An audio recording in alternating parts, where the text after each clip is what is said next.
नमस्कार मैत्रिणींनो, श्री स्वामी समर्थ. अधिक महिना संपत आला आहे. भगवान विष्णूची सेवा करण्याचा दिवस म्हणजे एकादशी.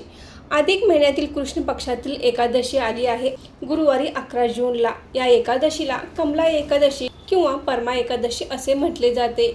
अधिक महिना हा भगवान विष्णूच्या सेवेसाठी अतिशय महत्त्वाचा आहे आणि एकादशी सुद्धा भगवान विष्णूंना समर्पित आहे. त्यामुळे या एकादशीला आपण भगवान विष्णूंची जास्त सेवा करायची आहे, कारण हा दिवस परत 3 वर्षांनीच येणार आहे. या दिवसाला अनन्यसाधारण असे महत्त्व आहे. संपूर्ण अधिक महिन्यामध्ये सेवा करणे शक्य झाले नसेल तर हा दिवस अजिबात चुकवू नका. एकादशी व्रत बरेच जण करतात, पण उपवासासोबत सेवा करणे देखील महत्त्वाचे आहे. उपवास करणे शक्य नसेल तर आपण सेवा तर नक्कीच करू शकता. कमला एकादशी हा दिवस अत्यंत महत्त्वाचा आहे. तर या दिवशी कोणकोणत्या सेवा करायच्या आहेत हे आपण आजच्या व्हिडिओमध्ये जाणून घेणार आहोत. तर व्हिडिओ स्किप न करता शेवटपर्यंत नक्की बघा. नमस्कार मैत्रिणींनो, मी सारिका भक्ती विश्वमध्ये तुमचे मनापासून स्वागत करते. एकादशी आहे म्हटल्यानंतर आपल्याला भगवान विष्णूंच्या मूर्तीवर अभिषेक करायचा आहे. भगवान विष्णूंची मूर्ती प्रत्येकाच्या घरात असेलच असे नाही, तर आपल्या देवघरात असलेली बाळकृष्णाची मूर्ती असेल, विठ्ठलाची मूर्ती असेल तर त्या मूर्तीवर आपण अभिषेक करू शकतात. मूर्ती नसेल तर बालाजीचा फोटो असेल, श्रीरामांचा फोटो असेल किंवा भगवान श्रीकृष्णांचा फोटो असेल तर त्याची देखील तुम्ही पूजा अर्चा करू शकता. मूर्ती असेल तर आपल्याला एकादशीला अभिषेक हा घालायचा आहे. तुम्ही शुद्ध पाण्याने किंवा पंचामृताने अभिषेक घालू शकता. हा अभिषेक घालत असताना आपण ओम नमो भगवते वासुदेवाय या मंत्राचा मंत्र जाप करत आपण अभिषेक घालायचा आहे. तुम्ही 11 वेळा अभिषेक घालू शकता, 21 वेळा घालू शकता, 108 वेळा घालू शकता. अभिषेक घालत असताना आपली एक मंत्र जापाची सेवासुद्धा होईल. त्याचबरोबर आपण त्यांची विधिवत पूजा करायची आहे. या दिवशी आवर्जून आपण व्यंकट स्तोत्राचे पठण करायचे आहे. त्याचबरोबर विष्णू सहस्रनामाचे देखील पठण करायचे आहे. भगवान विष्णूंना तुळशीपत्र अतिशय प्रिय आहे, त्यामुळे या दिवशी आवर्जून आपण भगवान विष्णूंच्या मूर्तीवर तुळशीपत्र अर्पण करायचं आहे.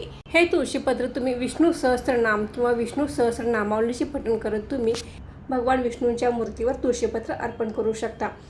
जर तुम्ही विष्णू सहस्त्रनाम म्हणून तुळशीपत्र अर्पण करणार असाल तर एक ओवी झाल्यानंतर आपण एक तुळशीपत्र अर्पण करायचं आहे. आणि विष्णू सहस्त्रनामावलीचे पठण करत तुम्ही जर तुळशीपत्र अर्पण करणार असाल तर एक नाम घ्यायचं आहे आणि एक तुळशीपत्र अर्पण करायचं आहे. आता आपल्याकडे एवढे तुळशीपत्र नसतील तर देखील चालेल. आपल्याकडं 1 असू देत, 11 असू देत, तर आपण परत ती तुळशीपत्र काढून अर्पण केली तरी देखील चालेल.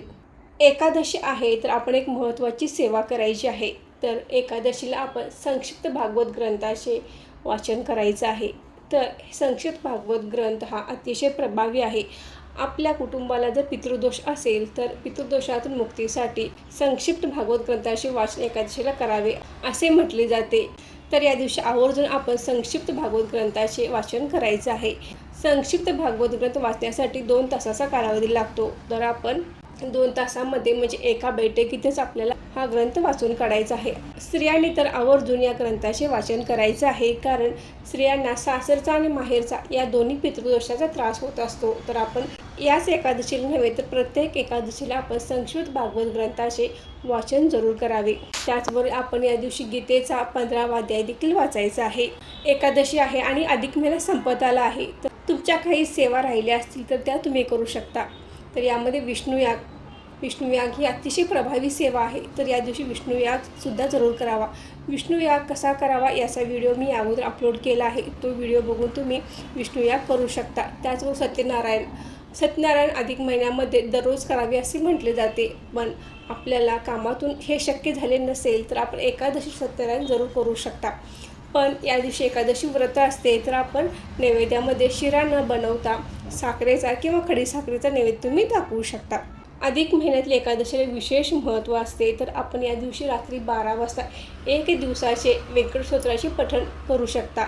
हे व्यंकट स्तोत्र आपल्याला 21 वेळा वाचायचे आहे. 21 वेळा व्यंकट स्तोत्र वाचणार आहात तर पहिला 20 वेळा आपल्याला 8व्या ओवीपर्यंतच व्यंकट स्तोत्र वाचायचं आहे.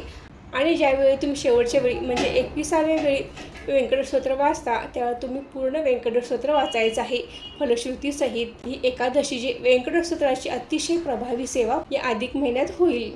तर मैत्रिणी, अधिक महिन्यातील एकादशी आहे, तर या सेवा आपण आवर्जून करायच्या आहेत.